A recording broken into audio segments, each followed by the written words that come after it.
ഒരു കുഗ്രാമത്തിൽ ഒരു വയസ്സായ അമ്മയും അവരുടെ ഏക മകനും താമസിച്ചിരുന്നു. ജോലിയൊന്നുമില്ലാതിരുന്നത് കൊണ്ട് തന്നെ വളരെ ദാരിദ്ര്യത്തിലാണ് അവർ കഴിഞ്ഞു പോകുന്നത്. ഒരു ദിവസം മകൻ ജോലി അന്വേഷിച്ച് ദൂരെയുള്ള ഒരു ദേശത്തേക്ക് പോയി. അവിടെ അവന് നല്ലൊരു ജോലി കിട്ടി.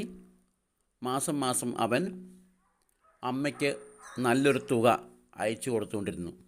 അമ്മയാവട്ടെ തനിക്ക് ആവശ്യത്തിലുള്ള മാത്രം പൈസ എടുത്തിട്ട് ബാക്കി പണം അടുത്തുള്ള അനാഥാലയത്തിലെ കുട്ടികൾക്ക് ഭക്ഷണത്തിനായി ദാനം ചെയ്തു. കുറേ വർഷങ്ങൾക്ക് ശേഷം മകൻ വീട്ടിൽ തിരിച്ചെത്തിയപ്പോൾ അമ്മ വീണ്ടും കഷ്ടപ്പാടിൽ കഴിയുന്നത് കണ്ട് മകൻ ചോദിച്ചു, അമ്മേ, ഞാൻ എല്ലാ മാസവും അയച്ചിരുന്ന പണം അമ്മ സൂക്ഷിച്ചു വെച്ചില്ലേ? അമ്മ പറഞ്ഞു, ഇല്ല മോനെ, ഞാനത് അനാഥാലയത്തിൽ കൊടുത്തു. അപ്പം അമ്മ ചോദിച്ചു, അനാഥാലയത്തിൽ കൊടുത്താൽ ഇനി നമ്മൾ എങ്ങനെ ജീവിക്കും? മോനെ, ദൈവം ഇരട്ടിയായിട്ട് നമുക്ക് തരും. മകൻ ചോദിച്ചു, എവിടെയാണ് എനിക്ക് ദൈവത്തെ കാണാൻ സാധിക്കുക എന്ന് ചോദിക്കണമല്ലോ, നീ അന്വേഷിക്കുക. അവൻ വീട്ടിൽ നിന്നിറങ്ങി ദൈവത്തെ അന്വേഷിച്ച് യാത്രയായി. ഒടുവിൽ ഒരു വനത്തിലെത്തി.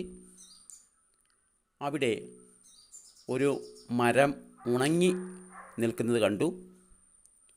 അവൻ ആ മരത്തോട് പറഞ്ഞു, ഞാൻ ദൈവത്തെ അന്വേഷിച്ചിറങ്ങിയതാണ്. അപ്പോൾ മരം പറഞ്ഞു, നീ ദൈവത്തെ കാണുമ്പോൾ ചോദിക്കുക, എന്തുകൊണ്ടാണ് ഞാനിങ്ങനെ ഉണങ്ങി നിൽക്കുന്നത്? ചോദിക്കാമെന്ന് വാക്കുകൊടുത്ത് അയാൾ യാത്ര തുടർന്നു. പോകുന്ന വഴിക്ക് കുതിരയെ കണ്ടു. കുതിരയോടും അയാൾ പോകുന്ന ലക്ഷ്യം പറഞ്ഞപ്പോൾ കുതിരയും പറഞ്ഞൊരു കാര്യം ചെയ്യേ, നീ ദൈവത്തോട് എന്നെപ്പറ്റി ചോദിക്കുക, എന്തുകൊണ്ടാണ് ഞാനിങ്ങനെ കഷ്ടപ്പെട്ട് കഴിയേണ്ടി വരുന്നത്? അയാൾ വീണ്ടും നടന്ന് വനത്തിന് അടുക്കെത്തിയപ്പോൾ അവിടെ ഒരു സന്യാസിയെ കണ്ടുമുട്ടി.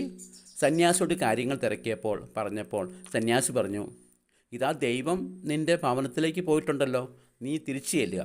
പക്ഷേ പോകുന്ന വഴിക്ക് നീ കുതിരയോട് പറയുക, ഒരു നല്ല മനുഷ്യനെ കിട്ടുമ്പോൾ നിൻ്റെ ദാരിദ്ര്യമൊക്കെ പോകും. മരത്തോട് പറയുക, നിൻ്റെ വേരിനടിയിലൊരു വലിയൊരു നിധി ഇരിപ്പുണ്ട്, അത് മാന്തി എടുത്തു കഴിഞ്ഞാൽ നീ നന്നായി വളരും. സന്യാസി പറഞ്ഞതുപോലെ തന്നെ അയാൾ ആദ്യം കുതിരയുടെ അടുത്തെത്തി. കുതിരയോട് കാര്യങ്ങൾ പറഞ്ഞു. അപ്പോൾ കുതിര പറഞ്ഞൊരു കാര്യം ചെയ്യേ, നിങ്ങളൊരു നല്ല മനുഷ്യനല്ലേ, നിങ്ങൾ എന്നെ കൊണ്ടുപോയിക്കോളൂ. അയാൾ ആ കുതിരപ്പുറത്ത് കയറി യാത്ര തുടർന്നു. മരത്തിൻ്റെ അടുത്തെത്തിയപ്പോൾ അയാൾ മരത്തോട് പറഞ്ഞു, മരമേ, നിൻ്റെ വേരിനടിയിൽ ഒരു നിധിയുണ്ട്, അതെടുത്ത് മാറ്റിയാൽ നീ രക്ഷപ്പെടും. മരം പറഞ്ഞു, നീ എടുത്ത് മാറ്റൂ. അയാൾ വളരെ കഷ്ടപ്പെട്ട് മരത്തിൻ്റെ ചൂട് മണ്ണ് മാറ്റി ആ നിധി പുറത്തെടുത്തു. അത് സ്വർണ്ണക്കട്ടകളായിരുന്നു. അയാൾ ആ സ്വർണ്ണക്കട്ടകൾ ആയി കുതിരപ്പുറത്ത് കയറി വീട്ടിലേക്കെത്തി. അപ്പോൾ അമ്മ ചോദിച്ചു, മോനെ, നീ ദൈവത്തെ കണ്ടോ? അയാളുണ്ടായ സംഭവങ്ങളൊക്കെ പറഞ്ഞു. അപ്പോൾ അമ്മ പറഞ്ഞു, മോനെ, ദൈവത്തെ കാണണമെങ്കിൽ വേറെ എങ്ങും പോകണ്ട. അനാഥരിലും അശരണരിലും പാവപ്പെട്ടവരിലും നിനക്ക് ദൈവത്തെ കണ്ടെത്താനായിട്ട് സാധിക്കും.